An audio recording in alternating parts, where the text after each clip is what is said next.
Hey, what's up guys? Luke here from the WGN Xbox YouTube channel. Today with a quick video breaking down the first weekend of Trials. We're going to cover the map, the best strategies, some loadouts, what you should expect, and if you're particularly desperate for help, you can skip the video to the time shown on screen for information on flawless recoveries provided by my team. So let's begin by analyzing the map. The map for the first weekend of Trials is the Burnout, which is the old D1 map, Burning Shrine. You probably remember that from some of the early weeks of Trials in D1. I'm going to show on screen now a nice graphic for the map, courtesy of the warmind.io website. You can see that the inside spawn is on the top left of the graphic and the outside spawn on the bottom right. Our personal experience indicates that the inside spawn is slightly more favorable for most engagements, although nothing that's overpowered particularly, aside from the heavy ammo spawns. The heavy spawns right in the middle, on top of that pillar, and the inside team has a little bit of an advantage getting to it, and so it's important as the outside team to make sure that you get eyes on it somehow, as the inside team can pretty much make an easy free pull if the tumblers spawn around the right direction, so you got to make sure you play aggressive if you're that outside team during heavy rounds. Most rounds, however, are going to end up engaging on that staircase by the C flag in control. Occasionally, you'll see an outside team rotate across the map to try and fight on the A side, and rarely you might see a team just do some sort of crazy, bonsai rush right up the middle through the B flag doorway. Our specific strategies changed depending on which spawn we had, although generally speaking our goal was to try and get control of the inside of the map as quickly and safely as possible. And the other key idea, which seems kind of obvious, but I'll say it anyway, is make sure you get that first pick, getting that first blood, makes it a 3 versus 2, and then you can get aggressive on those remaining 2 enemy players.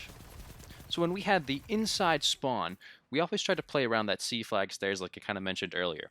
We always had one person in that top bridge hallway kind of crouching, and he's in a position where he can kind of jump out and shoot doing some peeking stuff, but he's also be the first one who can jump into close quarter combat if the enemy team decides to rush in. You can slide out with the shotgun, fusion rifle, whatever he may be using. He's got a really nice advantage being in that hallway right there on the bridge.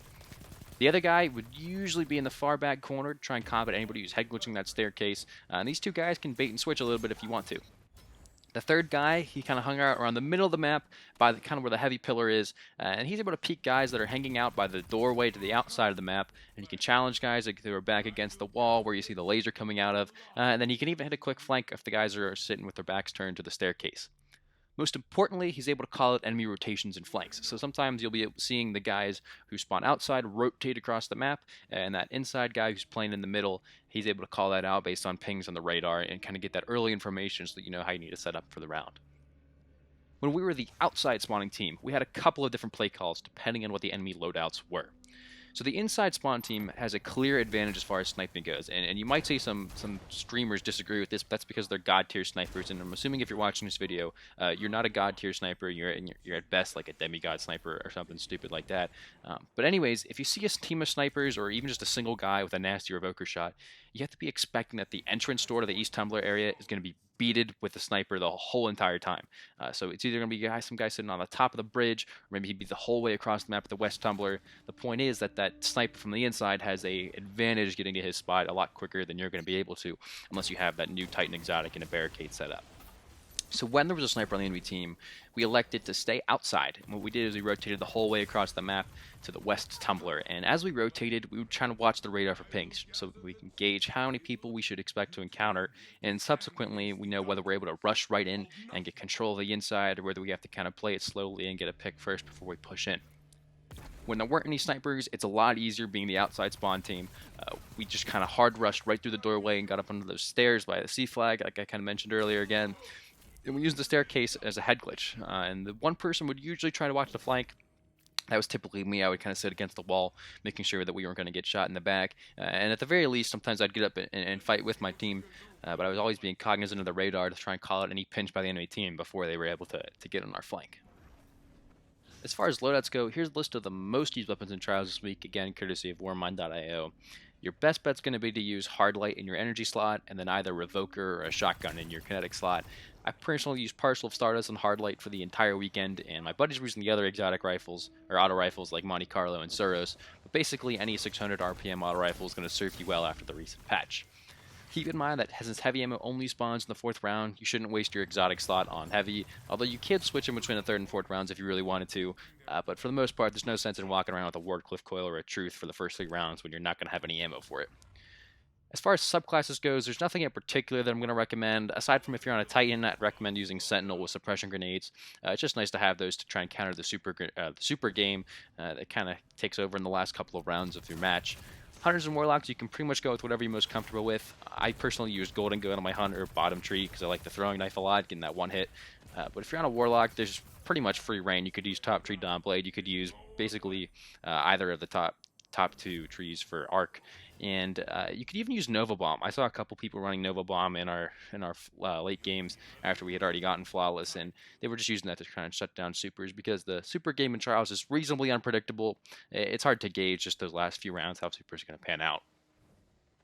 And then finally, just some generic kind of tips and tricks and things we kind of learned over the weekend. The first thing is you should really expect to have a wide range of matches. You don't really know what the skill level is going to be if the team, unless you try to stat check them before you load in. But we had all kinds of different matches. We had some that were complete breeze 5-0, and then we had some that were 5-4 super sweaty matches. You should remember that power level matters, so you're going to want to be around 985 minimum. If you're below that, you're probably not going to be doing a whole lot of damage against those guys who are above 1,000 in power, and you are going to run into those at least once over the course of your 7 games to being flawless.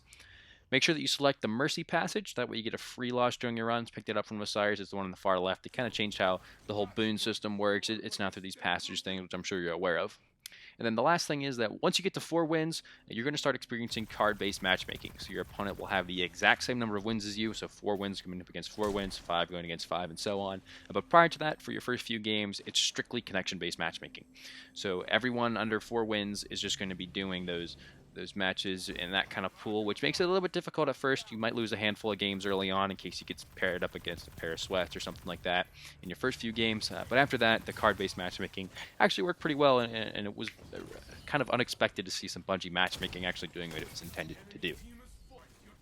So now that if you're really struggling to get off the ground with Trials and you really want that flawless, my team and I are starting to do some flawless recoveries. We're going to start at $25 US dollars, of course, for a flawless run, charging slightly more if you're seriously underleveled. And comment down below if you're interested in acquiring one of our services. I can get in touch with you through DMs or something like that. And we're going to have a website and another video released later this week with some more details. Basically, we saw online how expensive and ridiculous all these other Trials recovery services are. Like $60 for a Trials recovery is kind of ridiculous. Like that's $60 an hour basically is the running rate, which is just insane. So we decided we're going to come up with our own, kind of undercut the market a little bit, and charge a fair price and just help people out that need the help or are unavailable to run things as much as they'd like to, but are willing to pay to get the stuff that they need. So in case you were to last minute run, we're going to try to do a few before reset, but hopefully we're fully operational by next weekend in case you're still in need of some services. So anyways, guys, that's going to do it for me in this video. It's been a while since I uploaded. Kind of been waiting for some more difficult content to do. Didn't have a whole lot of PvE endgame stuff last season. Hopefully we get a little bit this season, but for now we're going to be sticking with the PvP stuff and the Trials. And so, hey, if you're new here, check out some of the other videos on my channel, drop a sub, and I will see you all next week for our strategy breakdown for week 2 of Trials.